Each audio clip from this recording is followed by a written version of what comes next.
Nous rendons grâce à Dieu pour ce soir. C'est pour moi une opportunité, une grâce d'être au milieu du peuple de Dieu.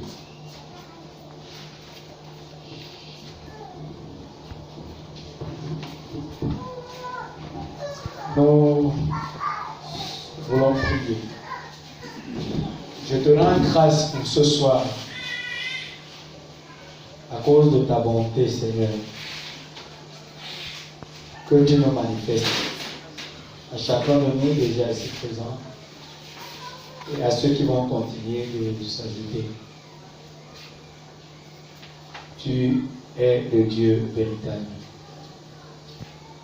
Notre désir ce soir,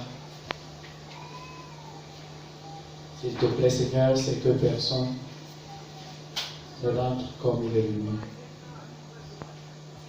Nous prions que ta présence soit en action dans la vie de chacun de nous pour produire un résultat qui est celui que tu voudrais voir. Je te prie afin que toute résistance du monde des ténèbres soit brisée ce soir par le nom de Jésus-Christ. Je prie que la flamme du Saint-Esprit anime chacun de nos cœurs. Prépare chacun de nos cœurs pour recevoir ta parole. Et je prie enfin que ta parole nous soit communiquée. Communiquée abondamment. Avec puissance. Afin que, ô Dieu, ce moment reflète l'éclat de ta gloire. Merci pour cet instant. À toi soit l'honneur, l'élévation. Au nom de Jésus, nous avons prié. Amen. Nous allons, au fur et à mesure que le temps avançait, que le programme de ce soir approchait, beaucoup de choses ont circulé dans mon esprit qui sont dans le même sillage de la parole que Dieu voudrait nous donner. La prière, c'est que la multitude de choses dont Dieu voudrait qu'on parle ne soit pas pour nous ce soir un manquement, mais que nous puissions dire l'essentiel qu'il faut pour ce soir. Que le nom du Seigneur soit glorifié.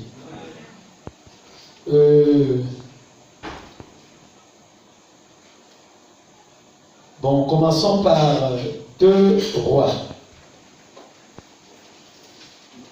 La lecture pourrait être longue et même très longue. Long et même très long. 2 Rois, le chapitre 18. Parce que l'histoire finit au chapitre 19 à la fin. Donc c'est presque 2 chapitres.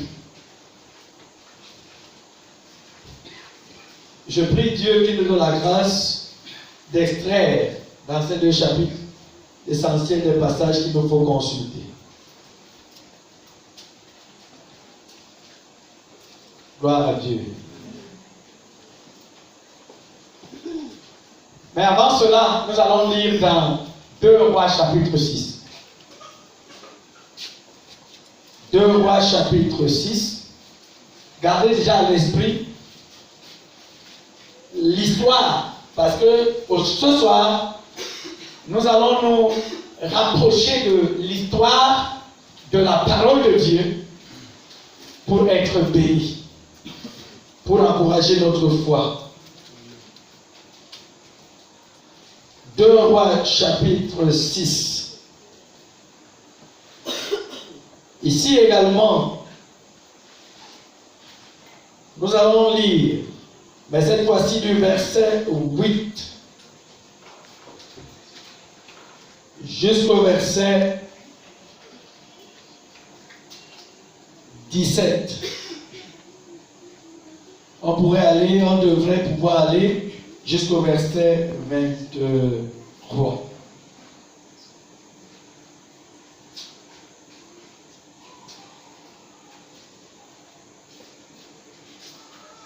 Un lecteur.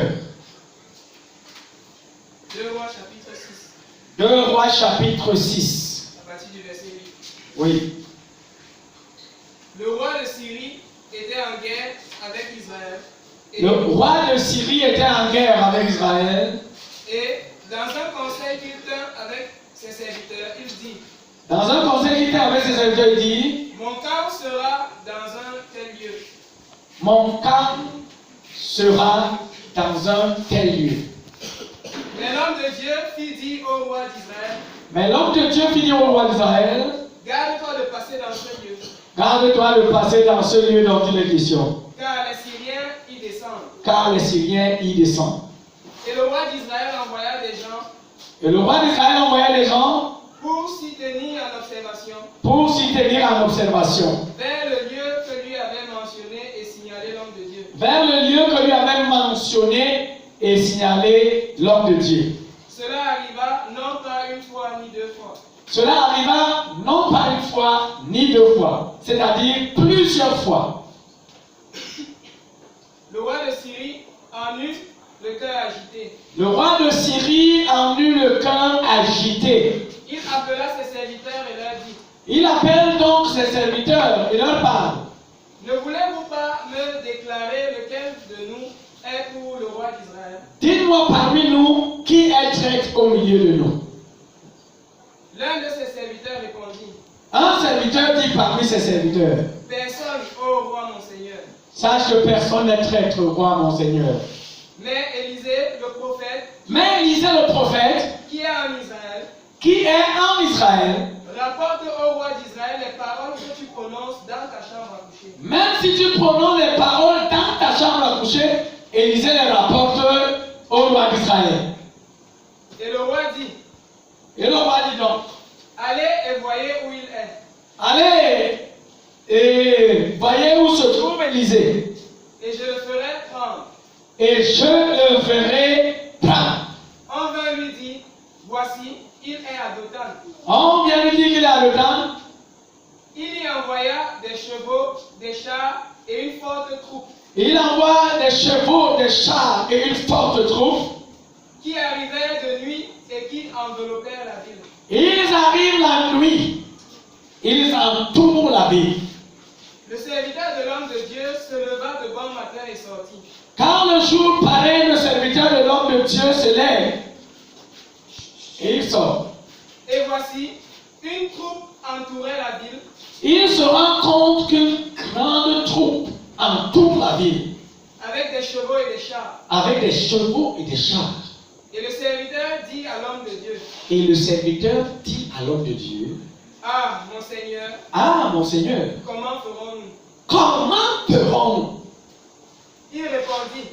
Il répondit, ne crains point, ne crains point, car ceux qui sont avec nous sont en plus grand nombre que ceux qui sont avec nous. car ceux qui sont avec nous sont en plus grand nombre que ceux qui sont, comment?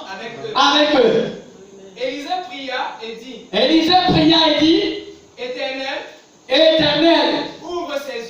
ouvre ses yeux, pour qu'il voie.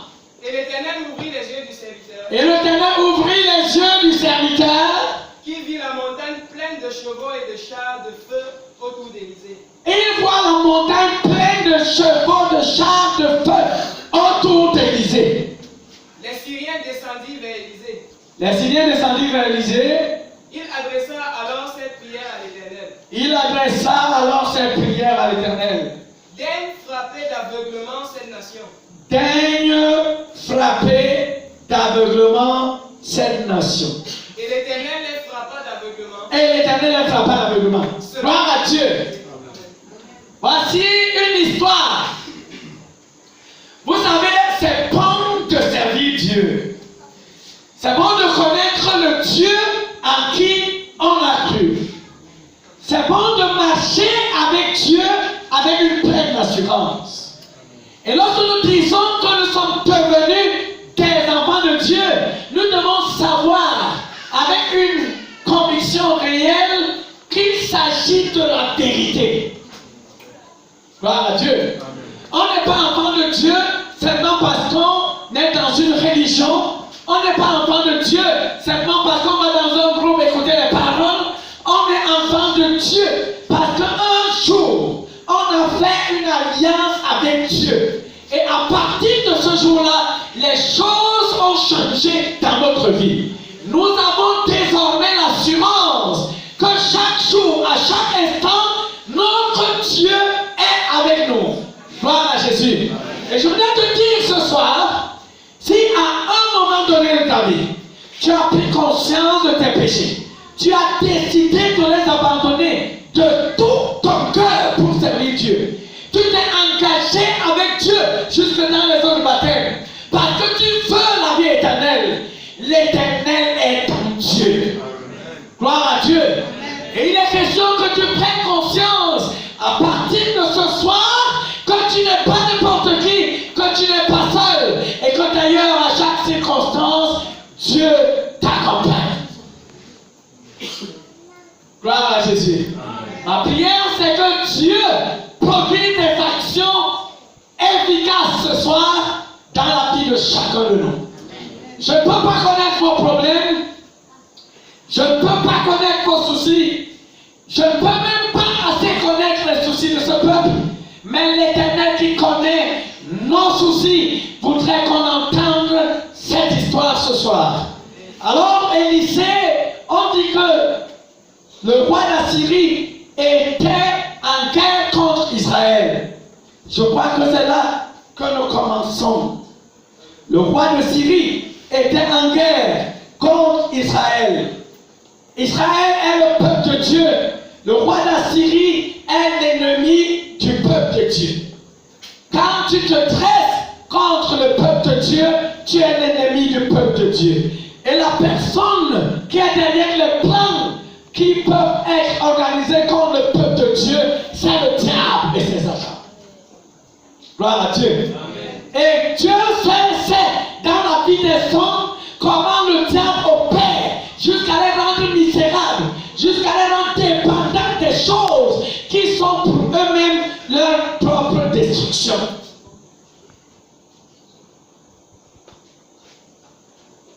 Un jour, il y avait un capitaine. À l'époque, on était à Kansitinga, qui par moments se levait même à 3 heures de la nuit parce qu'il n'avait plus de doigt de cigarette pour aller quelque part trouver de quoi fumer. Vous voyez, la cigarette est détruite. Et même sur les étiquettes qui emballent la cigarette, il est écrit que ça nuit à la santé. Mais un homme, on dit gravement, mais un homme, un militaire qui ne peut pas avoir peur de toi et moi, est sous le contrôle d'une fumée qui d'ailleurs détruit son corps. C'est de cette façon que le diable a servi les gens pour qu'ils soient en mesure de faire des choses qui les détruisent même eux-mêmes. Gloire à Dieu. Et quand on parle de guerre, il s'agit de toutes les stratégies que peut utiliser l'ennemi pour atteindre ses objectifs de destruction dans ta vie. Et chacun de nous, dans sa vie, devrait repérer par où Satan peut passer pour le détruire. Et commencer à comprendre ce soir, à travers le message que nous voulons passer, que nous voulons écouter de la part de Dieu, quelle est l'attitude à adopter. Gloire à Dieu. Le désir de Dieu, c'est qu'il te donne la victoire. Le désir de Dieu, c'est qu'il te manifeste cette victoire à partir de ce soir. Alors, le roi de Syrie était en guerre contre Israël. Et il avait des plans. Il conspirait pour tendre des embuscades au peuple d'Israël, à l'armée d'Israël. Mais comme Dieu est avec son peuple, Gloire à Jésus. Dieu est avec son peuple. Un jour, Jésus a dit à Marc que je suis la résurrection et la vie. Après, il a demandé, crois-tu cela? Gloire à Dieu. Et moi, je dis, Dieu est avec son peuple. Je pose la question, crois-tu cela? Gloire à Jésus-Christ. Parce que lorsque les enfants de Dieu commencent à croire, les lignes de la bataille commencent à bouger. La victoire qui triomphe du monde, c'est notre foi.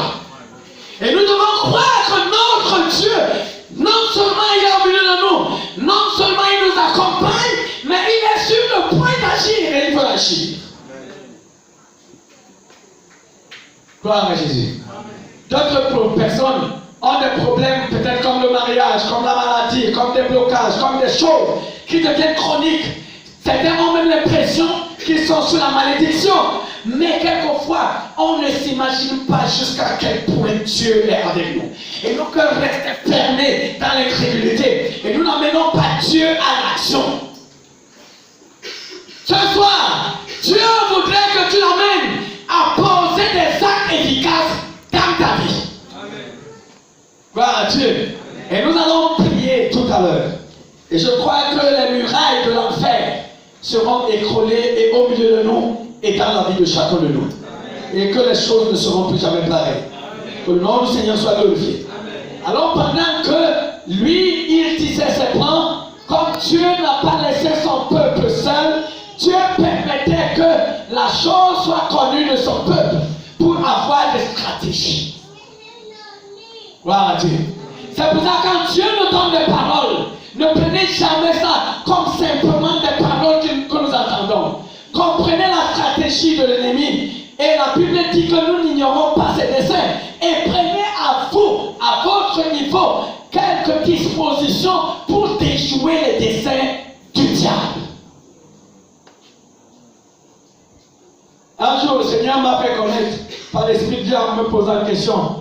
Et il m'a dit, mais quand la parole de Dieu vous est enfin donnée, la parole que je vous donne, qu'est-ce que vous en faites? J'étais seul. Je me suis posé la question, et effectivement, de savoir qu'est-ce que moi-même je fais de la parole de Dieu. Qu'est-ce que les enfants de Dieu font de la parole de Dieu? Si nous nous mettons à prier maintenant, peut-être chacun va dire, Seigneur, j'ai entendu ce soir, tu m'as dit ce soir, ceci ou cela. Mais après cela, plus rien. Même le souvenir de ce que tu as dit disparaît. On redevient comme des personnes qui n'ont jamais entendu la voix de Dieu. Mais Élisée dit, de la part de Dieu, que faites attention, n'allez pas à tel niveau, parce que l'embuscade de vos ennemis est de ce côté-là.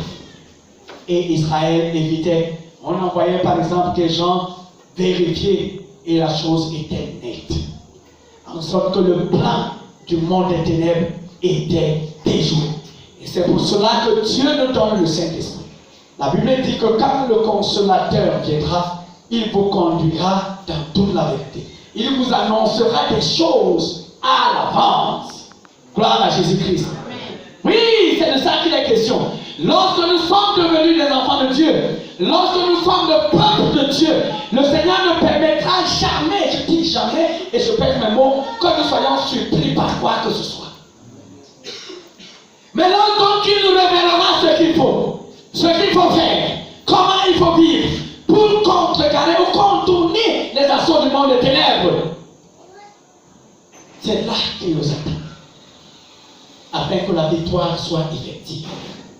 Gloire à Dieu. Amen. Que le nom du Seigneur soit glorifié. J'ai entendu dimanche que le peuple de Dieu doit être armé de l'amour. Ou bien, comment? C'est comment dans la prophétie? Hein? Elle doit être remplie d'un ardent amour. Moi, je dis une chose, avant de continuer avec mon message, c'est que dans les vies,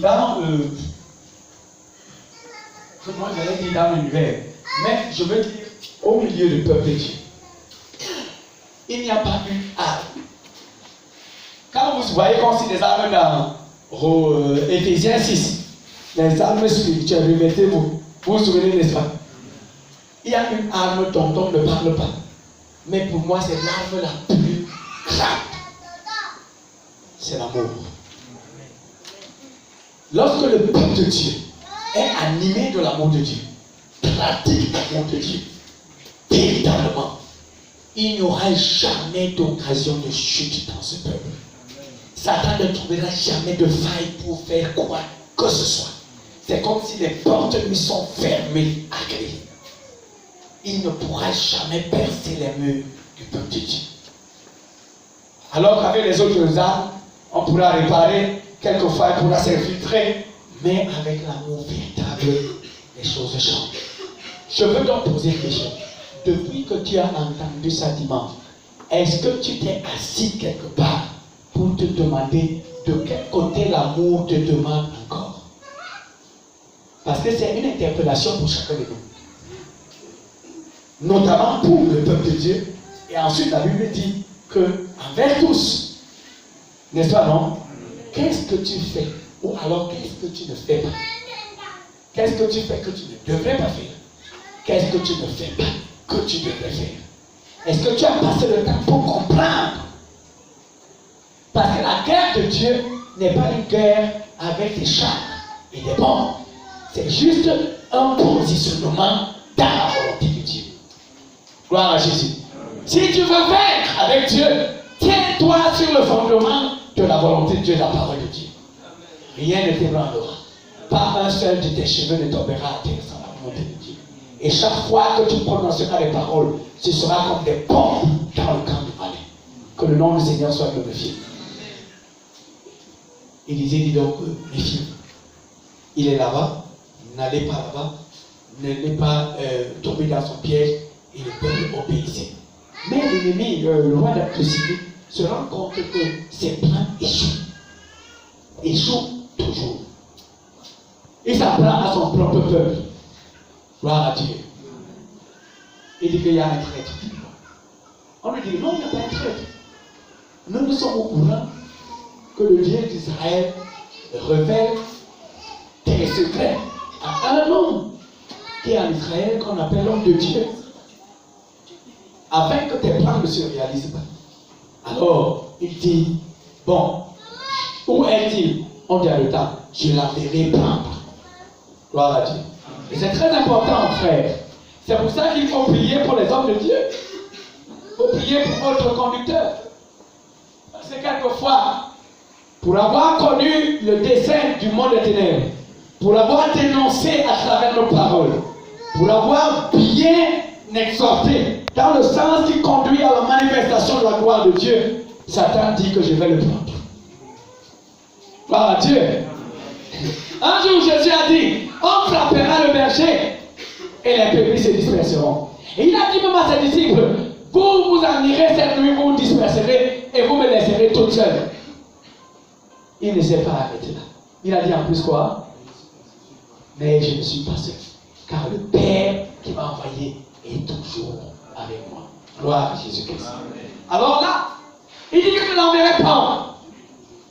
On attelle des chevaux, des chars, une grande troupe de guerre.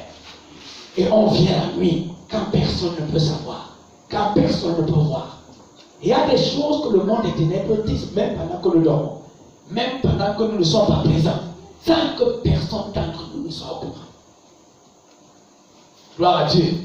Mais en plein jour seulement, nous constatons les dégâts. Ils se sont armés la nuit. Ils sont venus entourer le peuple de Dieu, entourer la place où l'homme de Dieu était. Et le serviteur de l'homme de Dieu sort le matin. Il aperçoit des chars et des chevaux. Gloire à Dieu. Il aperçoit des chars et des chevaux. Cela peut paraître juste une histoire, parce qu'il n'y a pas au milieu de nous des chars et des chevaux. Mais cela est vrai devant Dieu, parce que Satan est le peuple de Dieu. Satan est le projet du peuple de Dieu. Satan enverra de l'embuscade, des troupes du monde des ténèbres pour encercler le peuple de Dieu, pour confondre le peuple de Dieu. Il fera même qu'il y ait des scandales s'il est possible, afin que le projet de Dieu s'arrête.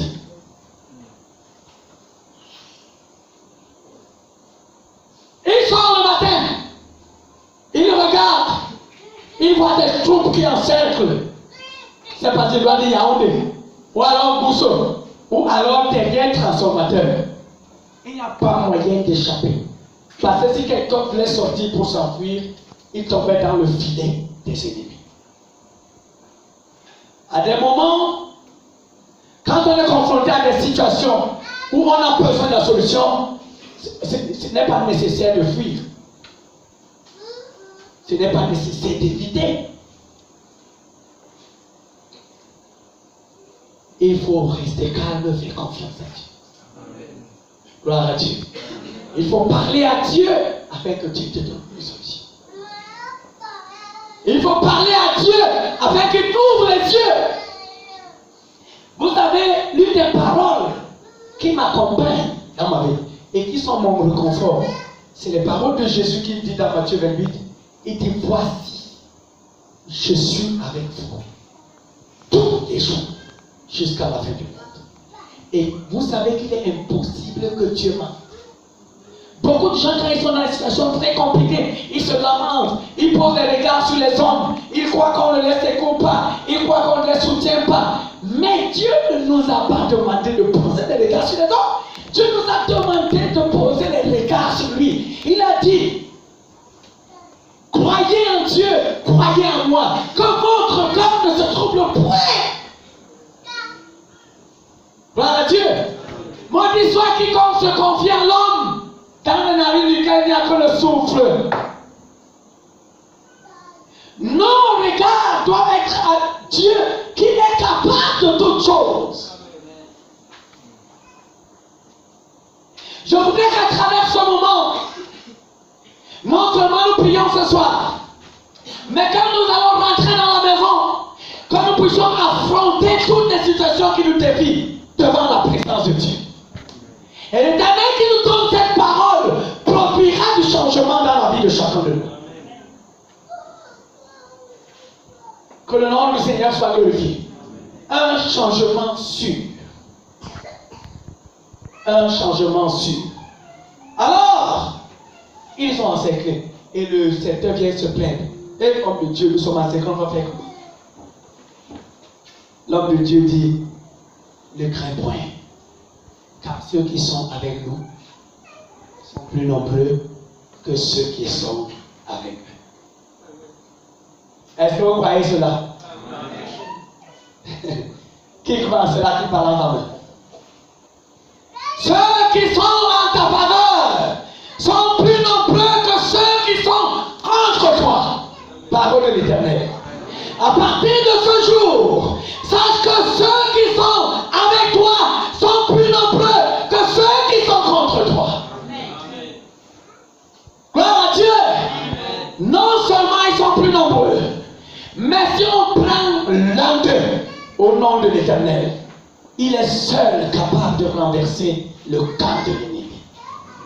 Hey, un jour on est venu pour paix, on est venu arrêter Jésus. Et Pierre a pris l'épée, comme vous le savez. Dans cette mouvance de la bagarre, il a coupé l'oreille du serviteur du souverain ou du principal sacrificateur. Qu'est-ce que la parole de Dieu dit? Jésus lui a dit, retire ton épée. Parce que les moyens de l'homme conduisent à la ruine. Les raisonnements de l'homme conduisent à la ruine. Mais l'action de Dieu conduit à la victoire certaine. Alors, il dit à Pierre, ne crois-tu pas? J'allais te dire ce soir que ne crois-tu pas? Il dit que je puisse invoquer mon Père à l'instant et qu'il m'envoie 12 légions d'anges. Les troupes qui étaient rassemblées contre Jésus n'atteignaient peut-être même pas 100 personnes. Parce que ceux qui sont avec nous sont plus nombreux que ceux qui sont dans le monde. Et ils viennent de la part du Père, ont un mandat de Dieu pour nous défendre. Rien, et le Seigneur dit, aucun de vos cheveux ne peut tomber à terre sans la volonté de Dieu. Et je pose la question, crois-tu cela? Et si tu crois cela, arrête de te lamenter. Arrête de te plaindre. parle à Dieu et quelque chose commencera. Que le nom du Seigneur soit glorifié. Au sujet de ta vie, parle à Dieu. Au sujet de ta santé, parle à Dieu. Au sujet de ta situation financière, parle à Dieu. Au sujet de la situation de ton mariage, parle à Dieu. Au sujet de quoi encore? Parle à Dieu. Mais la Bible dit que celui qui s'approche de Dieu doit croire que Dieu existe. Et qu'il est celui qui paye ce qu'il cherche. Et dit, approchez-vous donc du trône de sa grâce. Comment? Avec assurance. Quand tu t'approches de Dieu avec la certitude que Dieu t'écoute, cela apporte des dégâts dans le monde de tes ennemis. C'est pour ça que Satan n'aime pas quand vous avez confiance en Dieu. Il n'aime pas quand vous pouvez compter sur Dieu. Il préfère que vous puissiez compter sur les frères, compter sur le pasteur, compter sur vos parents, compter sur les hommes. Voilà ce que lui préfère. Parce que lorsque vous commencez à compter sur Dieu, aucune adversité ne pourra plus tenir devant vous. Aucune! Et le Seigneur commencera à sa manière à détruire, à renverser, à briser, à forcer la main au diable. Et il ne vous assujettira pas continuellement. Que le nom du Seigneur soit glorifié. Alors Élisée dit, ceux qui sont avec nous sont plus nombreux que ceux qui sont avec lui. Ceux qui sont avec toi sont plus nombreux que ceux qui sont avec eux. Ne crois pas à la victoire du diable même dans ton cœur, même dans une séduction du péché. Que tu te sens, que tu te demandes comment tu vas faire. Crois à Dieu. Crois à Dieu. Parce que par la foi, tu te relèveras. Par la foi, tu seras capable de tenir debout. Par la foi, tu seras capable de la victoire. Et tu t'en sortiras. Et Dieu ouvrira une porte de secours pour toi. Dieu ouvrira certainement. Il permettra qu'il y ait des résistances ici. Mais que les portes s'ouvrent par là. Il permettra qu'il y ait des solutions là où tu n'attendais même pas.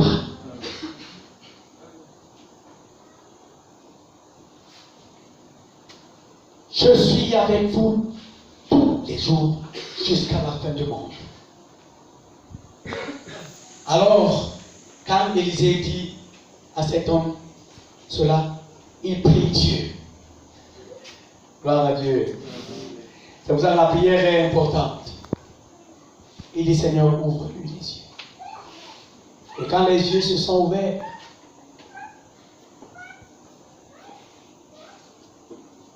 le serviteur a vu. Relisons ce qu'il a vu. Si tu trouves avant moi, tu peux lire. Élisée pria et dit, Oui. verset 17, Oui. Éternel, ouvre ses yeux pour qu'il voie. Et l'Éternel ouvrit les yeux du serviteur. Et l'Éternel exauce. Amen. Amen. Ouvre les yeux du cœur de chacun de nos dieux afin que nous puissions croire en toi. Oui. Qui vit la montagne pleine de chevaux et de chars de feu autour d'Élisée. Il vit la montagne pleine de chevaux et de chars. Pas comme les chars des hommes du roi de Syrie. Mais quel genre de chars? Des chars de feu. Amen. Vous ne pouvez pas détruire par une bombe un char de feu du ciel. N'est-ce pas, non? Amen. Mais lui, ne serait-ce que même avec son feu, peut venir allumer tranquillement vos chars. Il est consumé, un seul. Mais la montagne était remplie. Gloire à Dieu. Quand vous êtes en danger, c'est de cette manière que Dieu vous secoue. Quand vous êtes en difficulté, c'est de cette manière que Dieu vous secoue. C'est pour ça que dans la parole de Dieu, il est écrit, gardez-vous de mépriser l'un de ses plus petits, car leurs anges voient constamment la face de mon Père qui est dans les cieux. Quelle sécurité, quelle assurance, quelle présence de Dieu, quelle certitude de la part de l'Éternel. Dieu veut que nos prières changent. Dieu veut que notre assurance soit réelle. Dieu veut que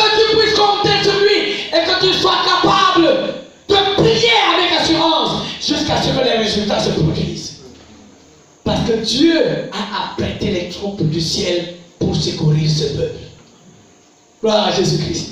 Il reste seulement des prières. Il reste seulement ton action. Il reste seulement ton assurance. Et Satan ne pourra rien faire. Que le nom du Seigneur soit glorifié. Nous allons revenir pour aller vers la fin. Là maintenant, peut-être je vais prier quelques passages. Ou alors je vais raconter l'histoire à un moment donné. 2 Rois chapitre 18. La 3e année d'Osée, fils d'Éla, roi d'Israël, Ézéchias, fils d'Achaz, roi de Juda, régna. Il avait 25 ans lorsqu'il devint roi. Et il régna 29 ans à Jérusalem. Sa mère s'appelait Abi, fille de Zacharie. Il fit ce qui est droit aux yeux de l'Éternel entièrement, comme avait fait David, son père. Et il fit disparaître les hauts lieux, brisa les statues, bâtit les idoles, et mit en pièces les serpents d'airain, comme Moïse avait fait. Car les enfants d'Israël avaient jusqu'alors brûlé les parfums devant lui. On l'appelait Nehushtan. Il mit sa confiance en l'Éternel, le Dieu d'Israël, et parmi tous les rois de Juda qui vinrent après lui ou qui le précédèrent, il n'en eut point de semblable à lui. Il fut attaché à l'Éternel, il ne se détourna point de lui. Il observa les commandements que l'Éternel avait prescrits à Moïse, et l'Éternel fut avec Ézéchias, qui réussit dans toutes ses entreprises. Il se révolta contre le roi d'Assyrie et ne lui fut plus assujetti. Il battit les Philistins jusqu'à Gaza et ravagea leur territoire depuis les tours de garde jusqu'aux villes fortes. Gloire à Dieu. On dit qu'il se révolta contre le roi d'Assyrie. C'est ce qui m'importe. Je vais continuer la lecture. La 4e année du roi Ézéchias, qui était la 7e année d'Osée, fils de la roi d'Israël, Salmanassar, roi d'Assyrie, monta contre Samarie et l'assiégea. Et il l'a pris au bout de 3 ans. La 6e année d'Ézéchias, qui était la 9e année d'Osée, roi d'Israël, alors Samarie fut prise. Le roi d'Assyrie amena Israël captif en Assyrie, et il les a établis à Shalash et sur le Chabor, fleuve du Gozan, et dans les villes de Médès, ou alors de Mède, parce qu'ils n'avaient point écouté la voix de l'Éternel leur Dieu, et qu'ils avaient transgressé son alliance parce qu'ils n'avaient ni écouté ni mis en pratique tout ce qu'avait ordonné Moïse, serviteur de l'Éternel. La 14e année du roi Ézéchias, Sanchérib, roi d'Assyrie, monta contre toutes les villes fortes de Juda et s'empara. Ézéchias, roi de Juda, envoya dire au roi d'Assyrie à Lachis: j'ai commis une faute, éloigne-toi de moi, ce que tu m'imposeras, je le supporterai. Et le roi d'Assyrie imposa à Ézéchias, roi de Juda, 300 talents d'argent et 30 talents d'or. Ézéchias donna tout l'argent qui se trouvait dans la maison de l'Éternel et dans les trésors de la maison du roi. Ce fut alors qu'Ézéchias, roi de Juda, enleva pour les livrer au roi d'Assyrie les lampes d'or dont il avait couvert la porte et les taux du temple de l'Éternel. Le roi d'Assyrie envoya de Lachis à Jérusalem vers le roi Ézéchias, Tartan, Rabsaris et Rabshakeh, avec une puissante armée. Ils montèrent et arrivèrent à Jérusalem. Lorsqu'ils furent montés et arrivés, ils s'arrêtèrent à l'aqueduc de l'étang supérieur, sur le chemin du champ de Foulon. Ils appelèrent le roi Eliakim. Ils appelèrent le roi Eliakim, fils de Hilkija, chef de la maison du roi, se rendit auprès d'eux avec Shebna, le secrétaire, et Joach, fils d'Azab, l'archiviste. Rabshakeh leur dit à Ézéchias: ainsi parle le grand roi, le roi d'Assyrie. Quelle est cette confiance sur laquelle tu t'appuies? Tu as dit il faut pour la guerre de la prudence et de la force, mais ce ne sont que des paroles en l'air. En qui donc as-tu placé ta confiance pour t'être révolté contre moi? Voici, tu l'as placé dans l'Égypte.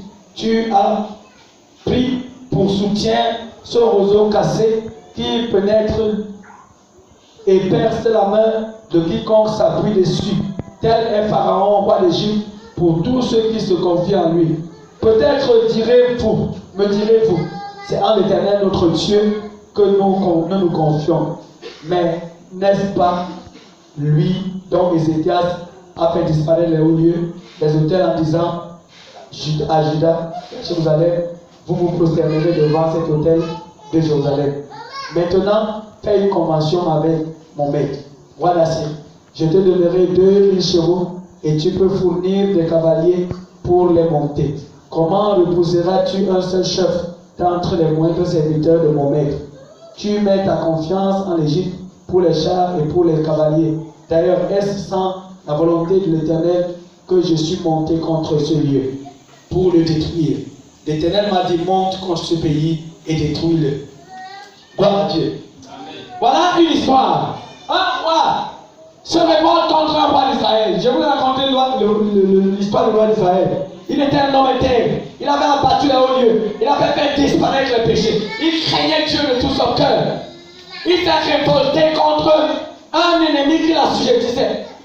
Imaginez que vous êtes sous la prise peut-être de l'adultère ou de la fornication ou du vol ou de quelque fraude que ce soit.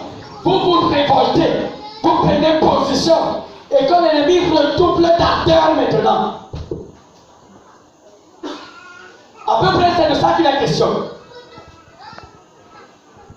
En Israël, Moïse avait été envoyé par Dieu pour délivrer Israël en main de l'Égypte. Dès que Moïse apporte le message de la délivrance, Pharaon augmente la souffrance d'Israël.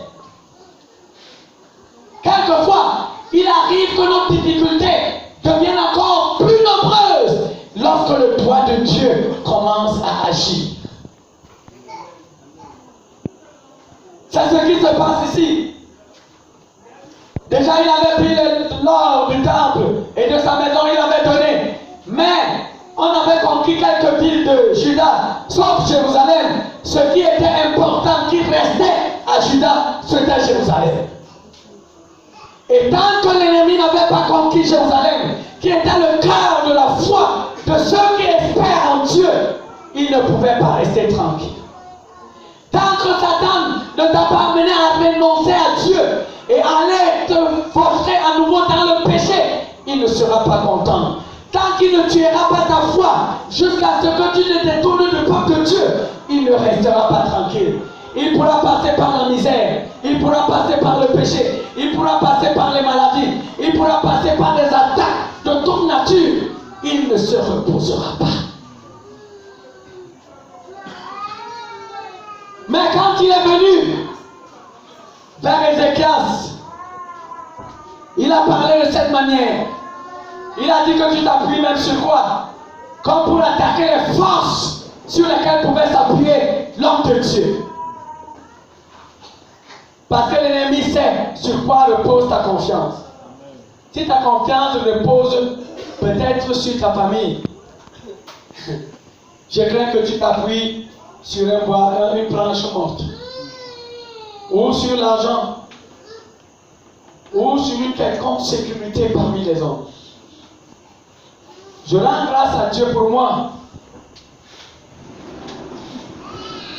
Quand les faiblesses arrivent, quand la dureté arrive, je détourne mon regard de toute personne. Dieu m'a appris à ne jamais compter sur un homme, quelle que soit la situation. Cela ne m'amène pas à vivre en ermite, c'est-à-dire en quelqu'un isolé. Les hommes, non. Je vis parmi les frères, je vis parmi les hommes. Mais Dieu ne me permet pas de mettre ma confiance. Parce qu'il m'a plusieurs fois démontré comment les hommes chantaient. comment les hommes sont infidèles, comment les hommes ne peuvent rien, même quand ils ont la bonne volonté. Gloire à Dieu. Mais Dieu, lui, il peut.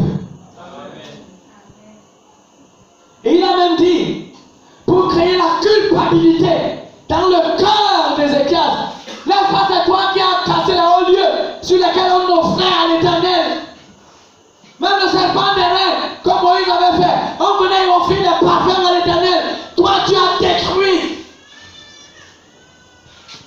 Quelquefois, c'est à partir de notre zèle pour Dieu que Satan cherche à nous décourager. Pour dire que tu en fais quand même trop. On n'exagère pas comme ça. C'est des attaques qui ne disent pas leur nom. Tu as abandonné ceci pour ça. Pourtant, c'est normal pour toute personne. Comment peut-tu oser faire cela? C'est ce qu'on a dit à Ézéchias, afin qu'il se sente contenancé, afin qu'il perde confiance. Mais tu ne dois jamais perdre confiance en Dieu. Dieu a donné toutes les garanties de notre foi. Les garanties contre le péché, c'est le sang de Jésus que Jésus a versé. Et la Bible dit que le sang de Jésus est capable de nous sanctifier une seule fois pour toutes, pour nous amener à la perfection pour toujours. C'est-à-dire que Dieu a pardonné nos péchés passés, futurs, présents, de toutes les manières. Et quand nous avons confiance en Dieu, nous pouvons nous tenir debout par la foi, quelle que soit la situation. Et il a dit, prenez courage, car j'ai fait comment? J'ai vaincu le monde. Le monde, ce n'est pas les hommes. Gloire à Dieu. Sauf si les hommes se lèvent contre Dieu. Mais le monde, c'est le monde des ténèbres. C'est le monde invisible. C'est tout ce qui s'interpose dans notre marche avec Dieu. C'est tout ce qui veut empêcher que le programme de Dieu se réalise. Jésus a dit qu'il a vaincu. Gloire à Jésus-Christ. Jésus a vaincu Satan. Jésus a vaincu les démons. Jésus a vaincu les principautés. Jésus a vaincu le monde. Et il nous donne d'entrer simplement dans la victoire, de célébrer sa victoire, de chanter les cantiques, de nous réjouir en Dieu. Gloire à Dieu. Je voulais raconter l'histoire d'un homme de Dieu qui était devenu un serviteur de Dieu à plein temps. Et un autre homme de Dieu qui est de ceux que j'aime le plus, parce qu'il écrit, il a beaucoup enseigné par écrit. Je l'aime bien. Et c'est lui qui raconte cette histoire de cet autre homme de Dieu. Il dit que l'homme de Dieu en question, il avait soit 6 enfants ou 7 enfants. Et à un moment donné, il avait un bon travail. À un moment donné, il ne travaillait plus. Parce qu'il était appelé par Dieu à servir à plein temps. Et il n'avait même pas un peuple qui pouvait particulièrement le soutenir. Et quand le missionnaire, là, l'enseignant de la parole de Dieu arrive chez lui, il le salue, il passe un moment, il dit, mon frère, dis-moi un peu comment tu t'en sors. Non, il dit, dis-moi un peu, est-ce que tu t'en sors? Il dit, oui, je m'en sors. Dis-moi comment est-ce que tu t'en sors? Il dit que je ne fais rien pour m'en sortir. Mais je sais une chose, je m'en sors. Il me dit, dis-moi ce que toi tu fais. Il dit, je ne fais rien. Mais comment tu t'en sors alors? C'est Dieu qui fait toutes choses. Répondit. Il dit, mais comment? Il dit que moi je m'occupe d'une seule chose. Parce que le Seigneur a pris mes responsabilités. Il dit que qu'est-ce que tu fais? Ma responsabilité, c'est simplement de louer le Seigneur et chanter les cantiques. Et lui, il s'occupe de ce qui me revient. Il nourrit mes enfants, il me nourrit, il prend soin de moi. Que le nom du Seigneur soit glorifié. Lorsque c'est Dieu qui t'a appelé au salut, c'est Dieu, c'est le nom. Ne redoute ni les terreurs de la nuit, ni les flèches qui traversent le feu. Ne crains point, parce que celui qui t'a appelé sera toujours avec toi. Il peut pleuvoir, le vent peut souffler, peut-être ça peut t'amener à fléchir, mais redresse-toi, parce que ton Rédempteur est vainqueur. Et il se lèvera le dernier sur la terre. Que le nom du Seigneur soit glorifié. Que Dieu vous bénisse. Alors là, Ézéchias est perturbé. Je vais nous lire encore un autre passage de ce chapitre-là que nous allons voir là. Eliakim, fils de Shebna, Joël, dis à Rabshakeh, parle à tes serviteurs en araméen, car nous le comprenons. Et ne nous parle pas en langue judaïque aux oreilles du peuple qui est sur la muraille. Le peuple d'Israël était sur la muraille. Les ennemis sont venus donner un discours pour décourager l'armée d'Israël. Et les principaux d'Israël disent aux ennemis, non, parlez-nous en une langue que nous comprenons, de peur que le peuple soit découragé. Ah bon? Vous ne voulez pas que le peuple se décourage? Ils ont donc parlé en une langue que tout le peuple entendait. Je ne sais pas quelle est la langue que Satan nous tient dans ce peuple et qui peut être sujet au découragement de tout le monde. Je ne sais pas si c'est les finances. Ça peut être une langue, hein? Ou alors un péché quelconque qui peut décourager. Parce que Satan ne s'arrêtera pas aux dirigeants pour qu'eux seuls comprennent les enjeux. Il souhaite que même ceux qui ont cru aujourd'hui comprennent que l'avenir est impossible avec Dieu. Et quand ils ont entendu donc que le peuple peut être découragé s'il entend la langue judaïque, ils ont donc décidé de parler la langue judaïque pour décourager tout le peuple. Satan cherche à vous décourager, mais Jésus a dit, prenez courage. La Bible dit que nous ne sommes pas de ceux qui se retirent pour se perdre, mais de ceux qui ont la foi pour sauver leur âme. Ayez la foi pour sauver votre âme. Celui qui persévérera jusqu'à la fin sera sauvé.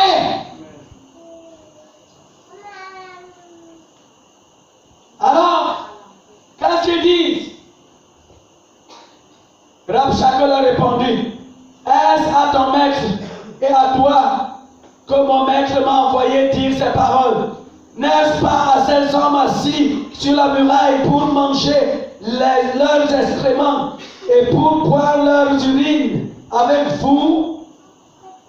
Alors Rabshakeh s'étant avancé, cria à haute voix en langue judaïque et dit, écoutez la parole du grand roi, du roi assyrien, ainsi par le roi, qu'Ézéchiel ne vous abuse point, car il ne pourra vous délivrer de ma main.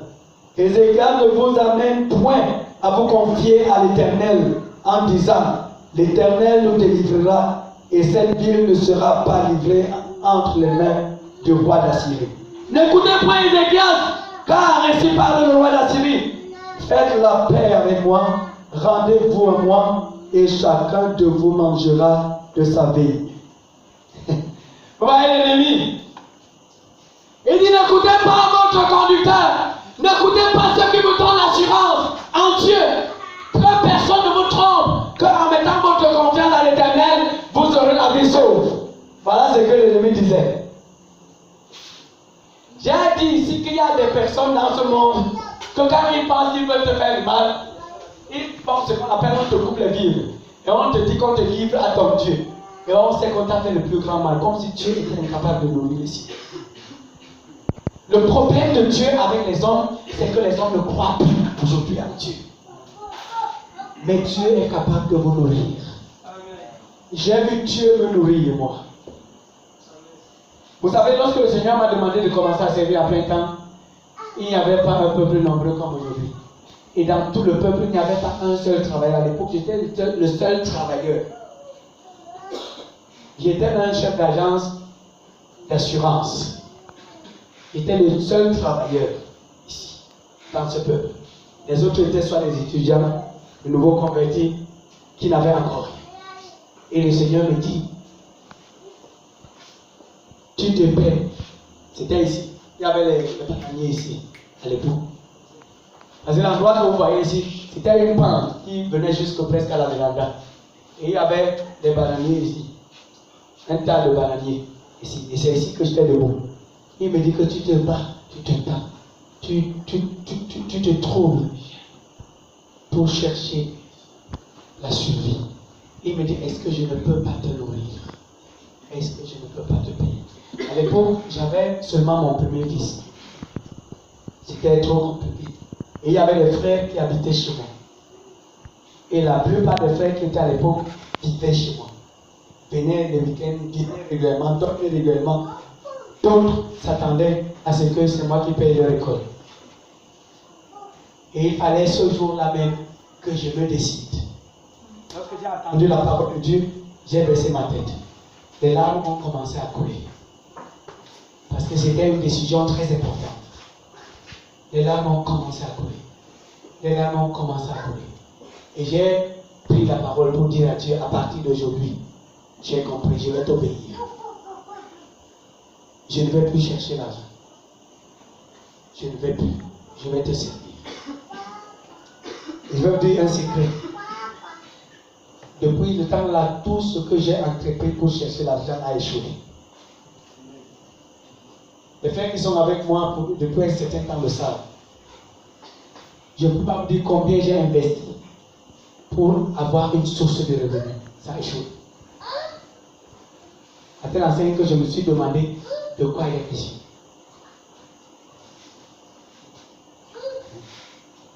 Mais vous voyez bien que je suis encore vivant. Gloire à Dieu. Amen. Et que je ne vous dérange pas. Dieu m'est témoin et vous me témoin vous-même. Que le nom du Seigneur soit glorifié. Le Seigneur est vivant. Je vous fais grâce des étapes intermédiaires. On dit que l'on ne vous trompe pas de vous confier à l'Éternel. Que personne ne vous trompe. Ne croyez pas. Mais plutôt rendez-vous à moi. C'est-à-dire servez-moi, moi, votre ennemi. Soyez indulgents envers le péché, envers les hommes. Coopérez pour que votre vie soit plus aisée. Voilà le langage de l'ennemi. Alors que Dieu nous demande d'avoir une position radicale, lui, il nous demande de coopérer un peu. D'être un peu indulgent, afin que les choses ne nous soient pas trop dures.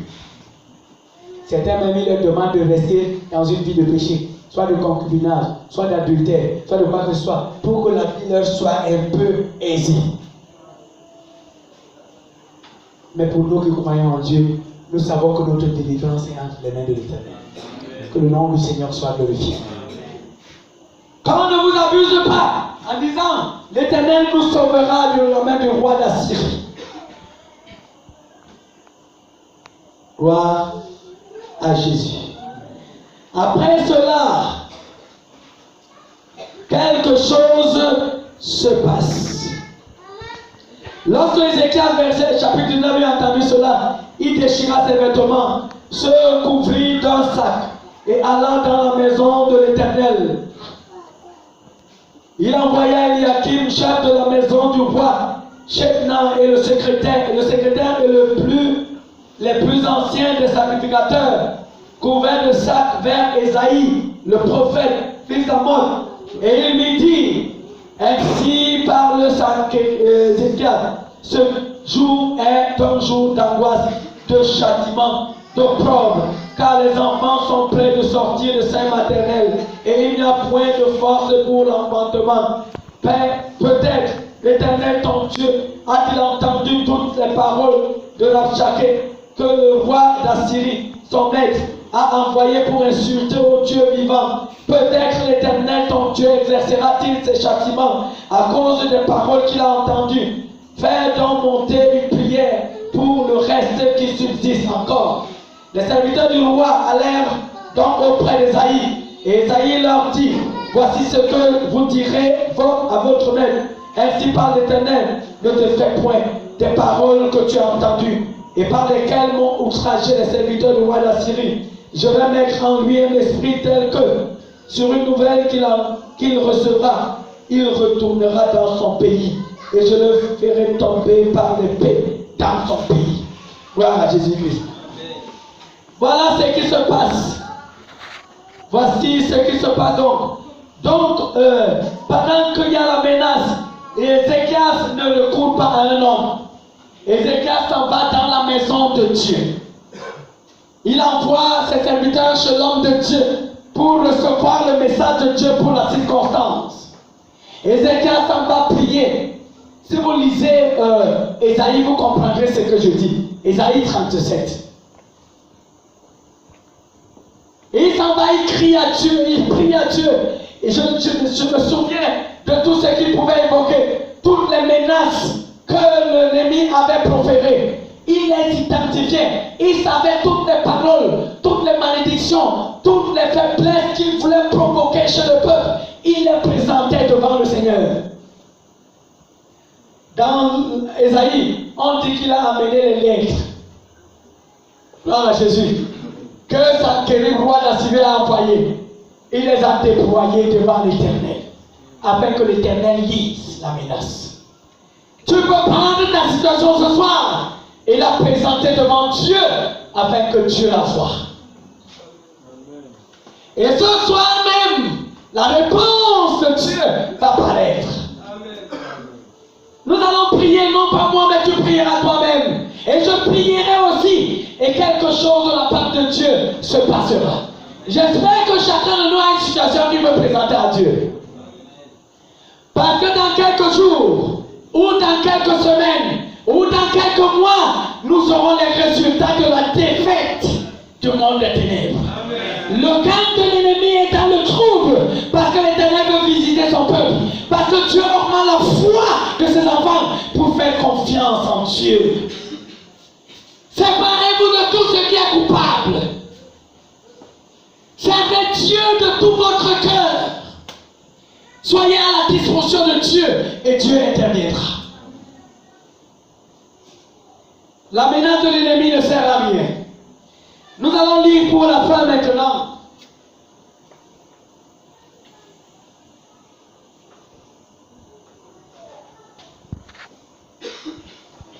Après, le prophète Isaïe avait envoyé un message. Je vous conseille de lire ça à partir du verset 20 jusqu'à la fin. Mais moi, je ne lirai pas tout le message.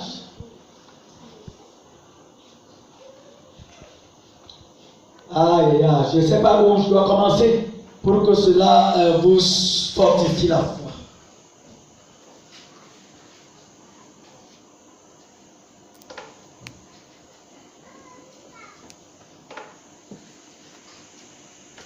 Disons d'abord le premier verset, verset 20 maintenant. Ésaïe, fils d'Amon, envoya dire à Ézéchias, ainsi parle l'Éternel, le Dieu d'Israël, j'ai entendu ta prière, la prière que tu m'as adressée au sujet de Sanchérib. Vous comprenez? Quel était le problème? C'était Sanchérib. N'est-ce pas, non? Sanchérib était une menace, était une difficulté. Et quand Dieu veut intervenir, il ne dit pas que j'ai vu Sanchérib la menace. Il dit j'ai entendu quoi? La prière. Au sujet de qui? De Sanchérib qui est ton problème. Et nous devons prier sur les problèmes que nous avons jusqu'à ce que Dieu entende. Et ce soir nous allons prier. Tu vas prier jusqu'à ce que Dieu entende. Et lorsque tu vas aller à la maison, tu vas continuer de prier jusqu'à ce que Dieu entende. Et tu ne cesseras pas de prier jusqu'à ce que Dieu entende. Gloire à Dieu. Sachez que tout est possible à Dieu. Vous pouvez accoucher même à 60 ans. Gloire à Jésus. Vous pouvez accoucher même à 50 combien d'années?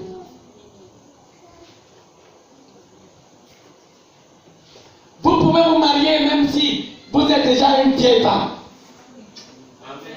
Gloire à Dieu. Vous pouvez. Si votre Sanchérib, c'est la stérilité, vous pouvez accoucher. Si l'Éternel entend votre prière. La Bible dit que ce sont les péchés qui nous séparent de Dieu et empêchent Dieu de nous écouter. Mais si nous confessons nos péchés, il est fidèle, il est juste pour nous les pardonner. Et le sang de Jésus, son Christ, nous purifie de toute iniquité. Ton péché peut être lavé et il n'y aura plus de barrière à l'instant. Jésus peut t'accorder ce soir l'exaucement par rapport à ta difficulté. Dieu dit, j'ai entendu la prière que tu m'as adressée au sujet de ton problème. Vous ne pouvez pas prier n'importe comment quand vous avez un problème. Vous ne pouvez pas parler seulement comme si vous êtes de passage. Quelquefois, cela peut vous amener à pleurer, à sangloter. Si si le problème vous tient vraiment.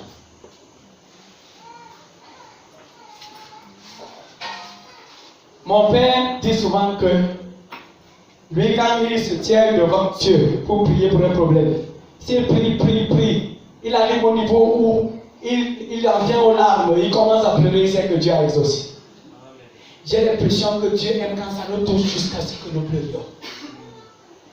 Cela montre davantage à Dieu jusqu'à le problème est sérieux en nous et jusqu'où nous avons su que c'est lui-même, lui seul qui peut nous apporter la solution.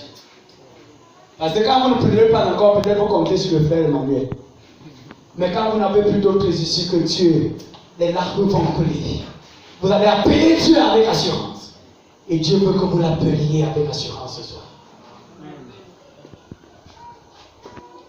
Gloire à Jésus-Christ. Gloire à Jésus-Christ. Qui a envie de prier?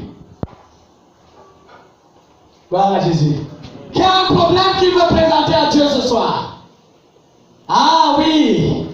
Dieu veut vous exaucer à partir de ce moment. Quelque chose de nouveau va commencer ce soir. Amen. Peut-être toi, tu peux seulement mener une vie de sanctification. C'est une bonne prière. Gloire à Dieu. Peut-être toi, tu veux trouver un emploi ou réussir à un concours. C'est une bonne prière. Peut-être toi, tu veux simplement que comme tu avais abandonné Dieu, tu ne lisais plus la Bible, tu veux recommencer à lire la Bible. Tu veux recommencer ta vie de prière. Tu veux à nouveau être connecté à la grâce de Dieu. La connexion viendra après cette prière. Parce que l'Esprit de Dieu est au milieu de nous pour accomplir la parole de Dieu. Que le nom du Seigneur soit glorifié. Dieu dit, j'ai entendu. Tu peux dire, Seigneur, ce soir, est-ce que tu entends ma prière? Est-ce que tu entends ma prière? J'ai prié comme ça pour mon petit frère. Celui qui me suit. Ça peut faire 20 ans aujourd'hui. Il avait été en brousse avec un autre de mes petits frères. Et comme il faisait la chasse avec le fusil, par mégarde, son frère avait tiré sur lui sans savoir. Je vais faire grâce de détail, sans savoir involontairement, par erreur. Il avait une lampe torche qui était attachée sur sa tête, il s'était déchiré. Et il était atteint mortellement. J'ai appris la nouvelle. Je savais que si la lampe torche s'est détruite sur la tête, certainement la boîte crânienne est atteinte. La poitrine était perforée. J'ai prié comme ça 2 fois dans ma vie. J'ai prié pour une sœur ici, qui n'est plus ici, qui avait un mal. J'ai passé toute la nuit de 21h à 6h. J'ai prié. J'ai prié aussi à l'époque comme ça pour mon frère. Et pour mon frère, j'ai prié en pleurs. En suppliant le Seigneur qui est le Dieu de miracles, de miracles de la vie.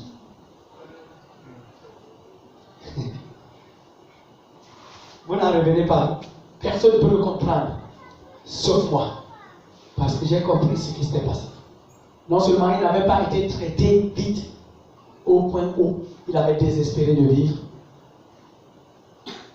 mais encore quand on a voulu le traiter,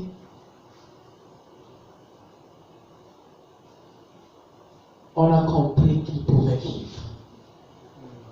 Gloire à Jésus-Christ. Et il vit encore aujourd'hui, après plus de 20 ans. Des balles ont percé sa poitrine jusque derrière. D'autres ont frôlé comme ça. Sont passés, sa main était remplie de plomb qui n'ont pas cassé un seul os. Et certains plombs sont passés à 3 mm du cœur. Et c'était terrible. Même l'opération n'était pas facile, vous imaginez. Mais par la grâce de Dieu, il vit. Gloire à Dieu. Jésus a dit que parce que je vis, vous vivrez. Voici, je suis avec vous tous les jours jusqu'à la fin du monde. Il n'est pas question que nous soyons renversés. Il n'est même pas question que l'ordre normal de la vie de Dieu à vous soit renversé. Gloire à Jésus-Christ. Donc c'est le lieu ce soir de prendre position et de dire bye bye à ces oppressions. J'ai entendu ta prière au sujet de Sanchérib, roi d'Assyrie. Voici la parole que l'Éternel a prononcée contre lui.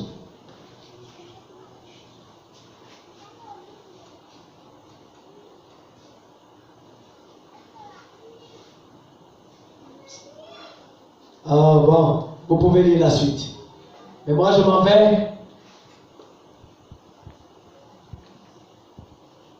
vers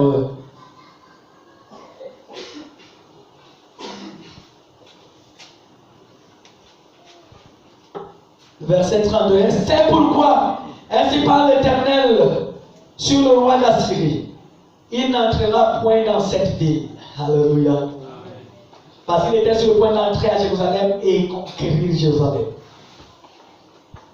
Et il avait la capacité militaire. Il avait une supériorité en puissance. Parce qu'Israël était son esclave qui voulait s'échapper. Vous comprenez, non? Israël n'avait pas de force humainement parlant. Mais Dieu a décrété par sa parole que Sanchérib n'entrera pas dans la ville de Jérusalem. Et lorsque Dieu dit une parole pour mettre fin à l'action de l'homme, personne ne peut dire le contraire. Quand il ferme une porte, personne ne peut l'ouvrir. Quand il en ouvre une, personne ne peut la fermer. Que le nom du Seigneur soit glorifié. Il dit donc ici qu'il n'entrera pas dans la ville. Il ne lancera point de trait. Il ne lui présentera point de bouclier. Et il n'enlèvera point de retranchement contre elle. Il ne s'en retournera par le chemin par lequel il est venu. Et il n'entrera point dans cette ville, dit l'Éternel. Je protégerai cette ville pour la sauver. À cause de moi et à cause de David, mon serviteur. Gloire à Jésus-Christ. Il dit, je protégerai. Il n'entrera pas. Satan ne te renversera pas. C'est l'Éternel qui te protégera. Amen. Tu ne tomberas pas pour devenir esclave du monde ou du péché, parce que l'Éternel te soutiendra.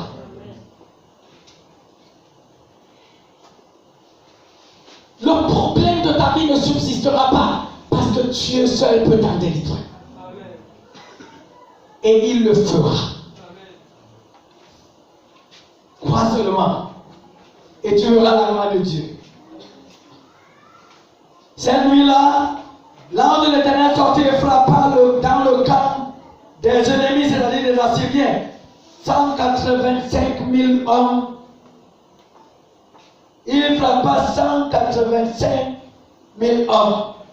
Et quand on se leva le matin, voici, c'étaient tous des corps morts. Alors Sanchérib, roi d'Assyrie, leva son camp, partit et s'en retournant, et il resta à Ninive. Il n'est pas entré. Dieu a envoyé seulement l'ange de l'Éternel. 180 combien de mille? Hein? 185 000. Il dépasse tout notre nombre. Un seul ange. Voudrions-nous prier Dieu de se tenir en adversaire de nos adversaires. Je ne parle pas des hommes. Nos adversaires ne sont pas des hommes. Nos adversaires sont des causes de notre chute, les causes de notre difficulté, les œuvres des ténèbres qui nous embrigadent ça et là. C'est contre ça que nous allons nous lever. Et nous allons proclamer la destruction de ces forces. Gloire à Dieu. Nous allons nous mettre debout pour prier.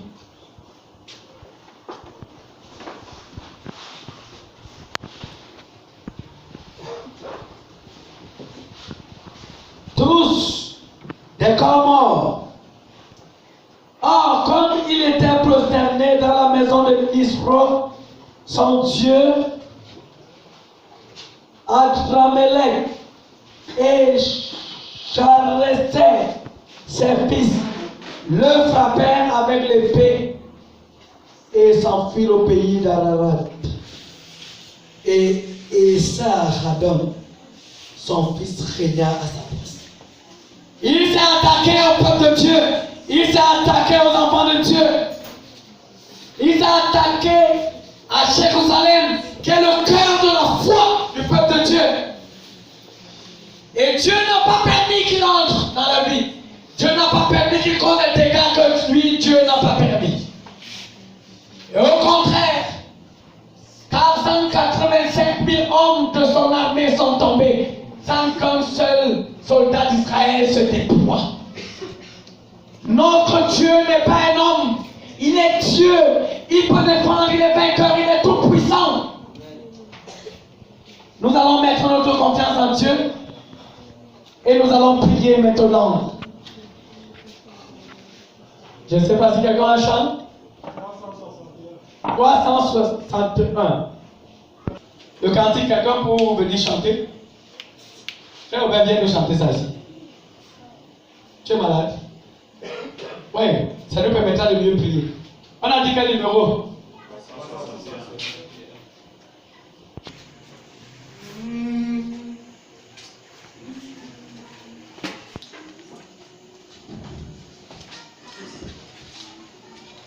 Quelle assurance,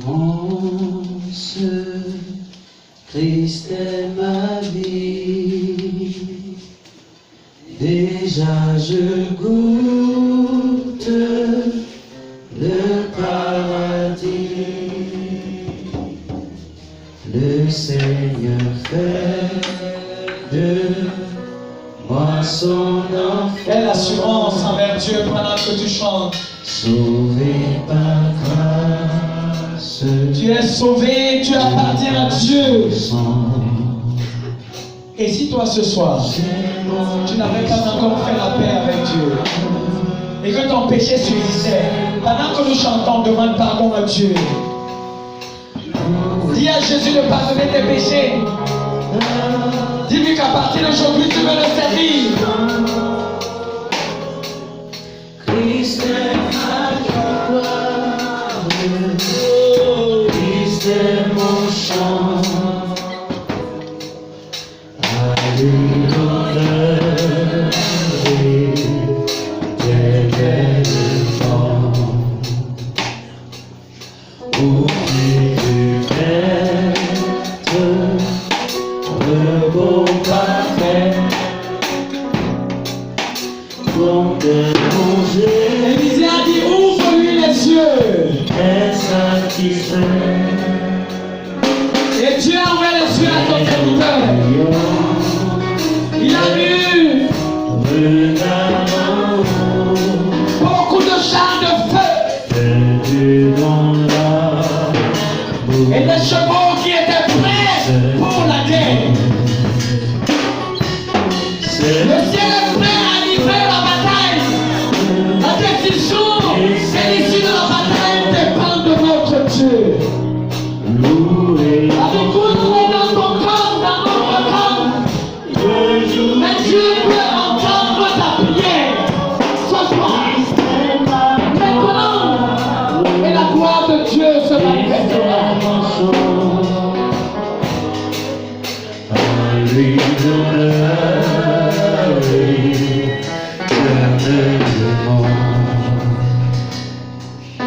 Au pied du Maître, félicité.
Tu